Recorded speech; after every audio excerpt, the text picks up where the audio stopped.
Hi vlog, welcome to my guys. Kubas nga, mama. We're going to we call Bye Bye Lalod.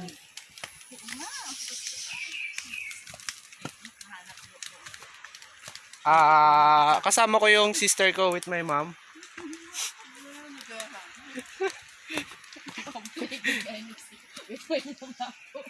Ayun na po, bumababa na po kami. Pag nadapa po sila, tanga sila. Ayan po. Umutot pa po. Kadiri po sila. Okay, bumababa na po kami. Si mama, yung mom ko po, di ko po alam kung aabot pa sa baba. At wala pa nga po sa kalahati, mukhang hindi na aabot. Ito na po, pababa na po kami. Yung pangit ko pong ate na sa unahan. Ayan na, binitbit na po yung tsinelas niya. Malapit na po kami. Aray ko puta.